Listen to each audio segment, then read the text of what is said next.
намайг таньдаг бүх хүмүүст энэ гэгэн сайхан өглөөний мэндийг дэвшүүлье. Тэгээ өнөөдрийнх нь ажил өөдрөг бүтэмжтэй байх болтугай. За би Өмнө Говь аймгийн Хамбогд сумын уугуул Очин Баттулга гэж хүн байна. Соёлын бас нэлээд нэг өв тээж яваа хүн л дээ. Тэгээ яг нэгдүгээрт нь бас энэ бас уяачийн эрдэм малчны дээд мэрэгжил буюу бас мор уяах уй цоож байна. Тэгээд малаа малж байна. За морьтны өв соёл бас адуу учин тэмцээнд адуу гэдлэх эмнэг сургах бас адуу уургалж буулдах гэдэг.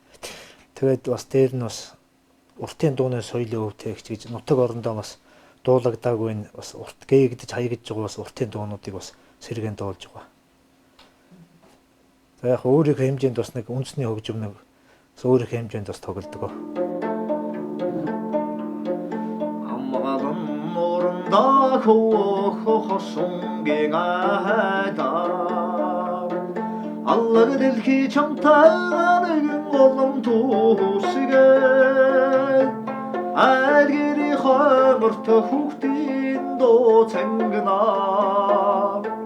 Амьдралын их замд ханин жаргалай дэлнэ Чаран жилиг туулавч харин галмын хэвээрээ Жаргал зовлон жилэгч өгөөмөр сэтгэл минь янзаараа Саруулхан шөнийн гэрэл тоноор тусан мэлтихээ Санаавлан орсох чиний хазарлаг ширтээ Саршгүй их амьдралын бонтун нухчаан бүдэрхээ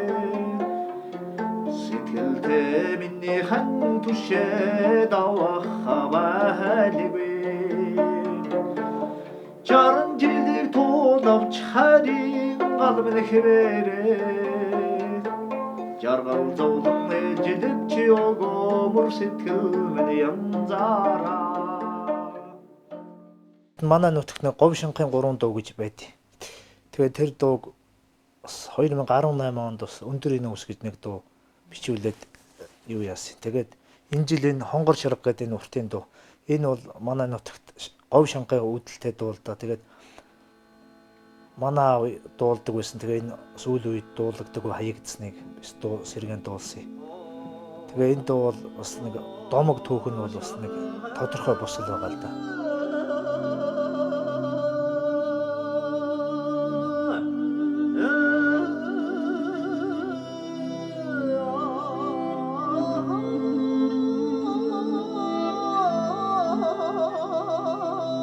Гэсэр гэлэн гэдэг хүн бол энэ Говь Шанхын 3 дуу бичсэн хүн юм байлээ. Тэгээд энэ Хонгор шарга гэдэг дуу бол бас л тэр хүний бичсэн дуу гэж хүн ярьж байлаа. Тэгээд тэр Гэсэр гэлэн гэдэг хүн бол одоо манай Өмнө Говь аймгийн Цогтөтийн сум Иг Шанхаа уул гэдгийн ард Ширээ шавхтай гэдэг газар одоо 1700 оны сүүлээр нутгалж байсан тийм хүн юм байлээ. Тэгээд их олон адуутай их хурд хол морьтой тийм хүн байсан.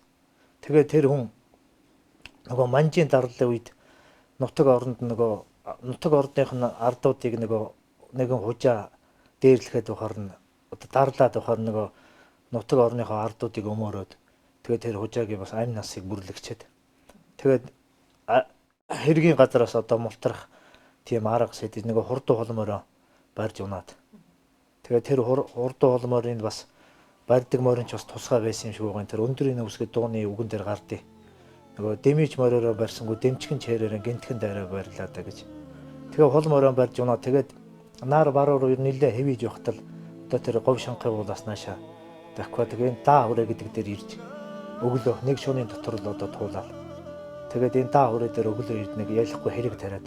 Тэгээ Шанзан Довын яам гэдэгт баригдчаа байж хат араас нь тэр нэг хүн амны хэрэг хийсэн гэж баримтлах гэж одоо эрэхтэн тэнд хэрэг хийх нь байдгүй энд одоо хэрэгт орчоо байж өгнө гэсэн бичиг буцаагаад тэгээд тэр хүн сайн морьныхоо ачаар нөгөө хэргийн газараас мултарч байсан юм гээл.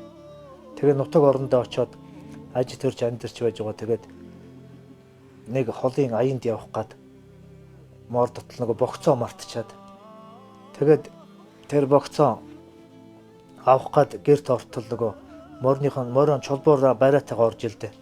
Тэгээд чулбуур нараа нэг хүрэхгүй болохоор чулбуураа тавьчаад тэгээ эргээд хартал нөгөө морин нэг тэнэмэл хүү ирээд нэг бас нэг 2 3 жил зарагдсан юм байна. Тэгээ яг тэр бас нэг санаатай л ирсэн юм яасан. Тэгээ тэр холон морин унаа зүхтаацсан. Тэгээ нэг хурдан морь байсан учраас гүйцээг алдчихад. Тэгээ миний холон морь ширээ шавхтай уснаас өөр ус уухгүй шүү. Онгоцонд битээ ус үлдээгээрээ нутгийн ардууд захаад байсан чинь тэгээд нэг бадар чи нөгөө тэр усан дээр хоноглох таарад. Тэгээ нөгөө их цангасан морийг онгоц цавчлаад тохор нь усалчаад. Тэгээд нөгөө их цангасан морь гэнтийг уусуугаа тэгээд харангада тэр уулын ард Шанхай уулын арын өгөөмөр хайрхан гэж үт. Тэр үү хараад босоогоор тэгээ эндэтсэн байсан тийм түүхт юм. Тэгээд тэр явдлаас хойш тэр морины чулбуурыг гэрт оруулах цээртэй. Тэгээд тэр бадарч явсан газар балагтай энэ гэсэн тийм үгнүүд гарсан юм байна.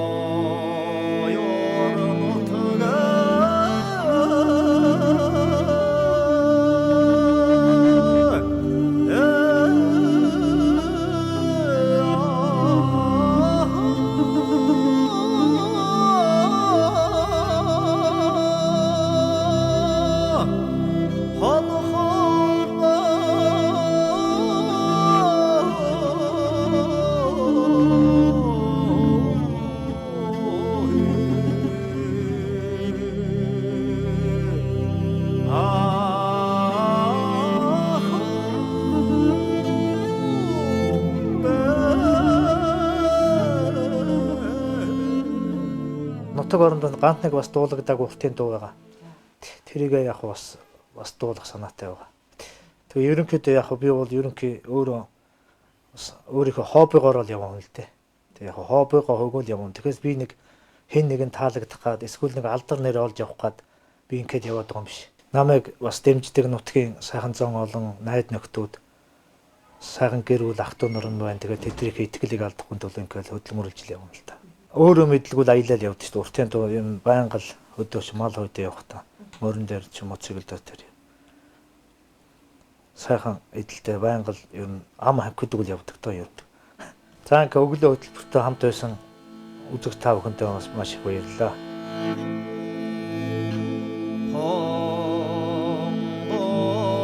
Шарга